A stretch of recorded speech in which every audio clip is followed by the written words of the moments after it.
Hello everyone, आप सभी को गुड मॉर्निंग, नमस्कार। आज जो है हम लोग चलेंगे क्लास 10 का मैथ चलेंगे। 10 का जो चैप्टर है, चैप्टर 8 इंट्रोडक्शन ऑफ ट्रिगोनोमेट्रिक्स। आप देख सकते हैं इंट्रोडक्शन ऑफ ट्रिगोनोमेट्रिक्स जो है ये जो है 7 से 8 मार्क्स का पूछता है। ये चैप्टर से जो है आप प्यार कर लिए, इस चैप्टर को बढ़िया से पढ़ लिए। ये बहुत ही इंपॉर्टेंट चैप्टर है। इस चैप्टर से जो है 7 से 8 मार्क्स का पूछा जाता है। आप ध्यान दीजिएगा, यहाँ ध्यान दीजिएगा। Introduction of ट्रिगोनोमेट्रिक्स। ट्रिगोनोमेट्रिक्स होता क्या है तो आज देखिए, चलिए समझाते हैं। ट्रिगोनोमेट्रिक्स क्या होता है? ट्रिगोनोमेट्रिक्स का मतलब होता है त्रिकोणमिति, बट इसका अर्थ जो होता है, त्रिकोणमिति का अर्थ होता है त्रिभुज का मापन। अब देखिए, ट्री का मतलब होता है, ट्री का मतलब होता है 3 होता है। ट्री का मतलब क्या होता है? 3 होता है। उसके बाद जो है गोनो का मतलब होता है साइड, साइड यानी होता है भुजा। उसके बाद मैट्री का मतलब होता है मेजरमेंट, मैट्री का मतलब क्या होता है? मेजरमेंट होता है, और मेजरमेंट का हिंदी होता है माप। इसके बाद जो है देखिएगा कि ट्रिगोनोमेट्रिक्स के बारे में समझा दिए। इसमें जिक्र किया गया है कि ट्रिगोनोमेट्रिक्स का मतलब होता है त्रिभुज का मापन। तो त्रिभुज का मापन करेंगे, त्रिभुज का जिक्र करेंगे। तो सोचिए, त्रिभुज ट्रिगोनोमेट्रिक्स में जो होती है, सबसे पहले जो है हम लोग जानेंगे कर्ण क्या होती है, आधार क्या होता है, लंब क्या होता है, ये सब सबसे पहले जानेंगे। यहाँ चलिए, सबसे पहले जो है हम ट्रिगोनोमेट्रिक्स के बारे में समझ गए, उसका अर्थ क्या होती है। अब चलेंगे इसका भुजा पे चलेंगे। ये एक सुंदर सा त्रिभुज बनाया जाता है, इसका नाम हम दे देते हैं ये, और इसका बी दे देते हैं, और सी। त्रिकोणमिति में जो है हमेशा कोण भी जो है समकोण होती है। तो कोण भी चलिए हम लोग समकोण दे देते हैं। कोण भी जिसको हम लोग बोलते हैं 90 डिग्री, कोण भी समकोण होता है। यहां ध्यान दीजिएगा, कोण ए के लिए अगर पूछा जाए, कोण ए के लिए पूछा जाए तो सामने वाला जो भुजा होता है वो आधार होता है। आधार, सामने वाला भुजा क्या होता है? आधार होता है। थीटा जो है अगर कोण ए में रखते हैं तो सामने वाला जो भुजा होता है वो आधार होता है। उसके बाद जो है दूरी वाली जो भुजा होता है, जैसे बीसी, भुजा बीसी जो है वो आपका लंब होता है। एसी हमेशा कांस्टेंट रहता है। ये कर्ण जो है, कर्ण हमेशा जो है कांस्टेंट रहता है। कर्ण जो है भुजा चेंज कभी नहीं होती है। आप हमेशा ध्यान दीजिएगा, अगर कोण ए के लिए पूछा जाए तो सामने वाला भुजा आधार होता है और दूरी वाले भुजा लंब होता है। इसके बाद जो है देखिए, स्टूडेंट मिस्टेक कैसे करते हैं? मिस्टेक करते हैं अगर कोण सी के लिए पूछ दिया जाता है। जैसे पूछ दिया जाए कि साइन सी के लिए, साइन सी के लिए, तो साइन सी के लिए ध्यान देना, हम लोग जानते हैं कि साइन थीटा बराबर होता है लंब बटा कर्ण। तो लंब बटा कर्ण होती है, लेकिन जब साइन सी के लिए जब पूछ दिया जाता है तो स्टूडेंट लोग जो है घबरा जाते हैं, गड़बड़ा जाते हैं। तो यहाँ पे ध्यान दीजिएगा, अगर साइन सी के लिए पूछ रहा है तो सामने वाला भुजा आपका आधार हो जाएगा। सामने वाला भुजा आपका क्या होगा? आधार होगा। ये तो कोण ए के लिए अभी लंब है, कोण ए के लिए क्या है? लंब है। लेकिन जब कोण सी के लिए पूछा जाएगा तो सामने वाला भुजा आधार हो जाएगा, और ये जो दूरी वाला भुजा जो है ये लंब हो जाएगा। ये दूरी वाला भुजा क्या होगा? लंब होगा। क्लियर? आप जानते हैं कि एसी जो कर्ण होता है वो एक ही जगह स्थित रहता है, वो कभी भुजा चेंजेस नहीं होता है, वो एसी कर्ण कांस्टेंट होता है। आगे चलेंगे, त्रिकोणमिति में जो फॉर्मूले होते हैं, साइन थीटा बराबर होते हैं साइन थीटा, फिर होता है कोस थीटा, फिर होता है टेन थीटा, फिर होता है कोसेक थीटा, कोसेक थीटा होता है, फिर होता है सेक थीटा, सेक थीटा, फिर नेक्स्ट होता है कोट थीटा, कोट थीटा होता है। अब देखिए, ये सब फॉर्मूला अगर नहीं जान रहे हैं कि साइन थीटा बराबर क्या होता है, तो एक सुंदर सा ट्रिक है, बहुत ही सुंदर सा ट्रिक बताएंगे। यहाँ ध्यान दीजिएगा, बोर्ड पे ध्यान दीजिएगा। सुंदर सा ट्रिक क्या होता है? सबसे पहले जो है हम लोग जानेंगे लाल कक्का, एल ए एल, ये होता है लाल, के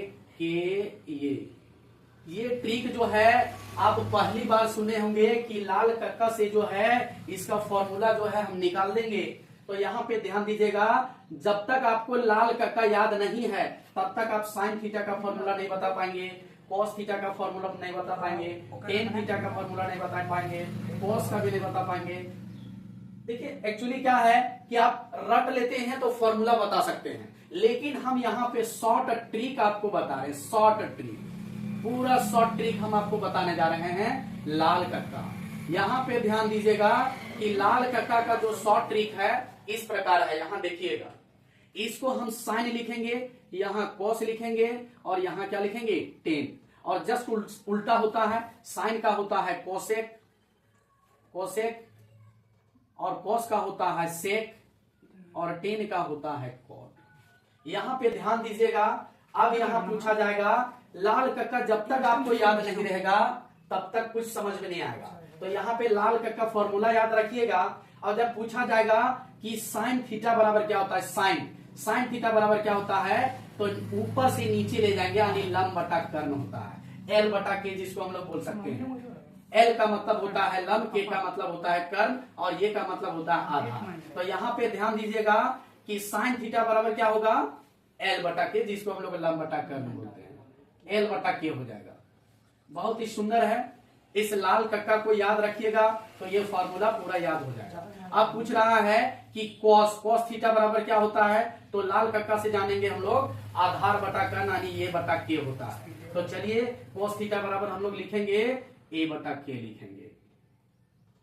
उसके बाद टेन थीटा चलेंगे, तो टेन थीटा क्या है जानेंगे, एल, ये एल लास्ट में क्या आ रहा है, एल आ रहा है, के ये यानी लंब बटा क्या होगा आधार, इसका फॉर्मूला लिखेंगे एल बटा ये लिखेंगे, जिसको हम लोग लंब बटा आधार बोलते हैं। फिर आया कोसेक थीटा, कोसेक थीटा देखिए हम लोग ऊपर से नीचे चले थे, लेकिन अब जो है जस्ट उल्टा चलेंगे, साइन का उल्टा होता है कोसेक और कोस का उल्टा होता है सेक और टेन का उल्टा होता है कोट। तो हम लोग कोसेक थीटा का चलेंगे, तो कोसेक थीटा का क्या होगा, जस्ट उल्टा हो जाएगा, नीचे से ऊपर चलेंगे तो कर्ण बटा लंब हो जाएगा, क्या होगा कर्ण बटा लंब, यानी के बटा क्या होगा एल हो जाएगा। फिर सेक थीटा का फॉर्मूला क्या हो जाएगा, के बटा ये हो जाएगा। फिर कॉट थीटा का क्या हो जाएगा आपका, टेन का उल्टा होगा, आधार बटा लंब हो जाएगा, यानी ए बटा एल होगा। तो इसी प्रकार जो है आप लाल कक्का याद रखिए, sine theta, cos theta, tan theta, cosec theta, sec theta और कोट थीटा, ये सारा फॉर्मूला जो है चुटकी में याद हो जाएगा। ठीक है, आगे की ओर चलते हैं। उसके बाद जो है मान लिया जाए त्रिभुज की भुजाएं, मान लिया जाए अगर लंब दिया हो, लंब 5 सेंटीमीटर दिया हो और कर्ण 6 सेंटीमीटर दिया हो, तो हम क्या करेंगे, सॉरी आधार जो है 6 सेंटीमीटर दिया हो, तो हम कर्ण का फॉर्मूला निकालेंगे। तो कर्ण का फॉर्मूला क्या होता है, कर्ण का स्क्वायर बराबर होता है लंब का स्क्वायर। कर्ण का फॉर्मूला जो होता है लंब का स्क्वायर प्लस क्या हो जाएगा आधार का स्क्वायर होता है। जब हमें कर्ण पता नहीं हो तो ये फॉर्मूला लगाते हैं, जब कर्ण नहीं दिया हो तो हम कर्ण का स्क्वायर बराबर लंब का स्क्वायर प्लस आधार का स्क्वायर लगाते हैं। मान लिया जाए कर्ण दिया है और आधार दिया है, तो लंब निकालेंगे, तो लंब का फॉर्मूला क्या होता है, तो लंब का आपका फॉर्मूला जो होता है, लंब का फॉर्मूला होता है लंब का स्क्वायर बराबर होता है कर्ण का स्क्वायर में माइनस कर देंगे, कर्ण का स्क्वायर में माइनस कर देंगे आधार का स्क्वायर, शॉर्ट से लिख देते हैं। उसके बाद इसका और एक फॉर्मूला होता है, एक और फॉर्मूला आप लोग को बताते हैं, जो कि आधार, मान लिया जाए लंब दिया हो, कर्ण दिया हो, अगर आधार नहीं दिया हो तो आधार का फॉर्मूला क्या होता है, पाइथागोरस प्रमेय से आधार का फॉर्मूला जो होता है, यहां लिख देते हैं, थोड़ा बोर्ड का डस्टेड है, छोटा है। आधार का जो फॉर्मूला होता है ये आपका होता है आधार का फॉर्मूला, ध्यान दीजिएगा, आधार का फॉर्मूला होता है आपका, आधार का फॉर्मूला होता है लंब का स्क्वायर, लंब का स्क्वायर में माइनस कर देंगे, लंब का स्क्वायर में क्या माइनस कर देंगे, कर्ण का स्क्वायर माइनस कर देंगे, लंब का स्क्वायर में माइनस क्या कर देंगे, कर्ण का स्क्वायर, तो जो है मेरा आधार निकल जाएगा। इसी प्रकार जो है मेरा ज्ञान कोचिंग सेंटर चैनल में बने रहिए। इसके बाद आगे जो है हम चैप्टर बताएंगे एक्सरसाइज 8.1। Thank you.